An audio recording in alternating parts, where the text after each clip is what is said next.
What's going on, Workforce? Brian here, and in today's video we've got a lot of little bits of news, starting with a little bit of need versus greed rollback from Yoshi-P himself, and then going into obviously the events. The Gold Saucer event has returned, and so much more regarding the world of Final Fantasy XIV. So, you know what? Let's just go ahead and do this thing.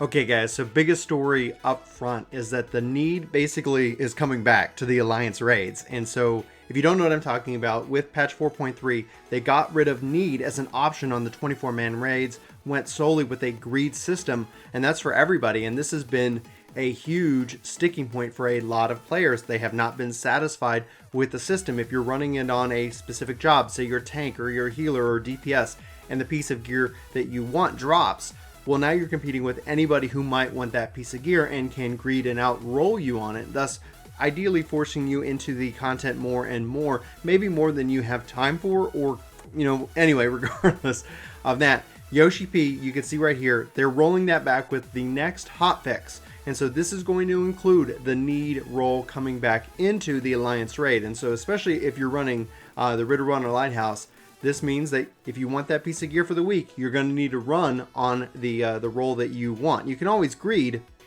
but anybody who's on that role will be competing for you against that as well. So I'd love to know what you think here. This is, they made this change, I guess, in hopes of, getting it, I guess, more friendly towards the roles. The only thing I can think of is that I know that in the past, they've talked about how people feel like they have to run on a specific role like DPS if they want to get that piece for their ult, and thus they're not running on their tank or their healer. And that's this seemed to be like, hey, let's see if we can't allow people to play on the jobs they want to play on, while at the same time being able to have an opportunity to get the gear. Obviously not well received, and this from a positive perspective proves that obviously the development team is listening. They are taking our feedback, and this is an example of where the majority of the player base just did not enjoy it. But I'd love to know your thoughts on this. Are you excited about this change? Were you happy with the change that they made? And now that it's getting rolled back, how do you feel?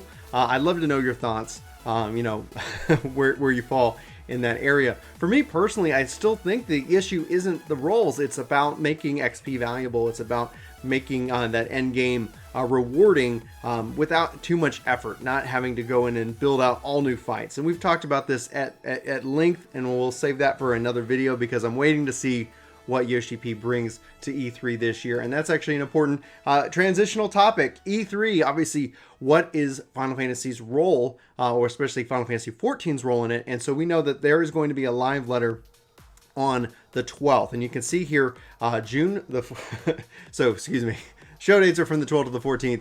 Tune in Monday, June 11th for the showcase, and then we're going to have a live letter on Tuesday, June 12th at 11 a.m. specific. So if you're Central Time, that's going to be 1 o'clock. If you're Eastern Time, that's going to be 2 o'clock, and you can view this on Twitch and on YouTube. And this is going to be presented in English and Japanese. So it's always nice that when we have it in our native language once or twice a year, once at 1.5 times a year, I guess, with the fan fests, etc. But anyway, regarding that, there is a place where you can go and answer questions, and so I want to kind of dive into that right now because I've asked kind of 3 questions of this, and I'll include the links in the description below. If you think my questions are good, you can go ask your own questions.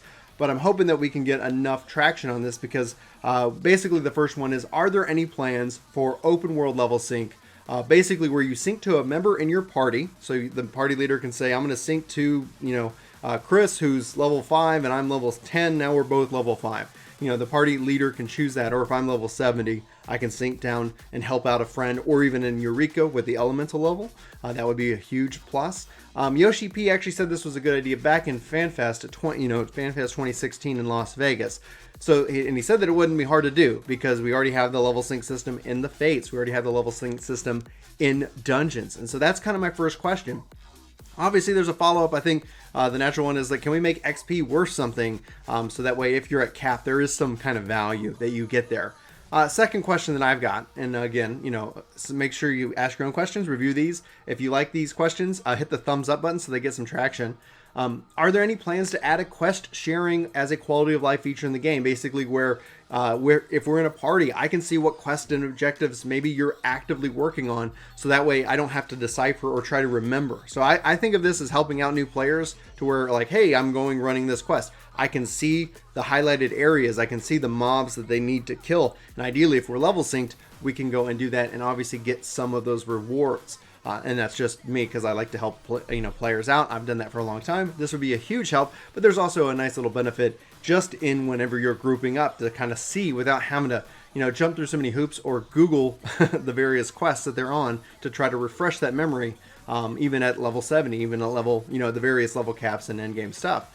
And then finally, my third question: is it possible when a member of the party places a flag, it shows up for everyone in the party? Now, you can do this when you use your flag marker placement. I've kind of talked about it. If you're new and you don't know what it is, double tap the L and R trigger on the controller, and it will place at the same time, not double tap, just click simultaneous tap. On the map, it will create a flag, and you can put that into party chat, link shell chat, whatever. Basically, it will add a flag to what and where you're going. It's very handy. It's super awesome. And what I'm asking is that, well, can we skip the step of where we put it in chat, and then if we're in a party and I place a flag, that it shows up with my like a particular color per party member, so I can see, oh, here's Brian's flag, here's Chris's flag, here's Chemistral's flag, here's Sparta's flag, here's Jelly's flag, here's everybody in the community's flag that's in the party. This would be huge. This would be a nice little just quality of life feature, so that you could flag multiple things when we're going to say A to B to C without having to redo this. This really kind of spends its time in the world of maps for me, but regardless, would love to have that where everybody kind of had their own flag. Playing Fortnite is something that I guess really kind of brought that up, where you can kind of put your own little placement markers.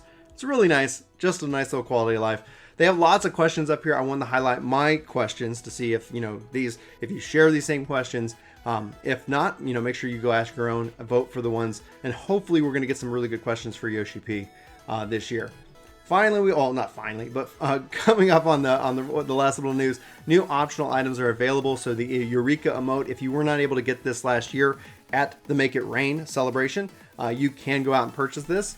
But Make It Rain is back, baby, and this is a 50% boost of all MGP. So every little thing, Cackpot, cards, all that what you're doing, you're getting a 50% increase on your bonus from June the 6th to Sunday, June the 24th. So this is a nice little length of time. There is a quest that goes along with it, and you can get those wonderful games for your own house, your own free company house. So this is really exciting. I'd highly encourage you guys to check it out. They are not cheap, so you're definitely going to make it rain with all of that.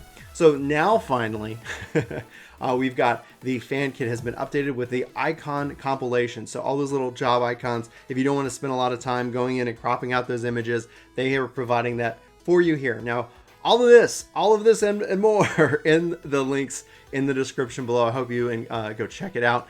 Anyway, guys, there is so much excitement. It is coming up on E3. We've got Square Enix. They're going to be doing something on Monday. We don't get to see that every year. And then we also have a live letter. Now, we're not going to see expansion stuff. We're not going to see 5.0 stuff, but maybe we'll get some teases. Yoshi-P also likes to do interviews, and I know the guys at Gamer Escape are going to be out there. So it's going to be just a wealth of information, and it's going to be a lot of fun. And I hope you're as excited as I am. Anyway, guys, that's it for this video. Thanks so much for watching. My name's Brian from WorkToGame. And I hope you have a fantastic day and a fantastic E3. And obviously, we'll be making all kinds of crazy content to cover it. But anyway, until then, I hope you have a fantastic day and take care. Testing out the audio while I drink my coffee in the morning. Getting ready for the day. It's just like a cup of coffee. You can really hear the Texas come out on this beautiful day. Thank you. Thank you, Black Coffee. That's how we do our sponsorships here. Sponsored by Black Coffee. Yum. Don't like sugar in the morning, but still like caffeine. I'm such a nerd.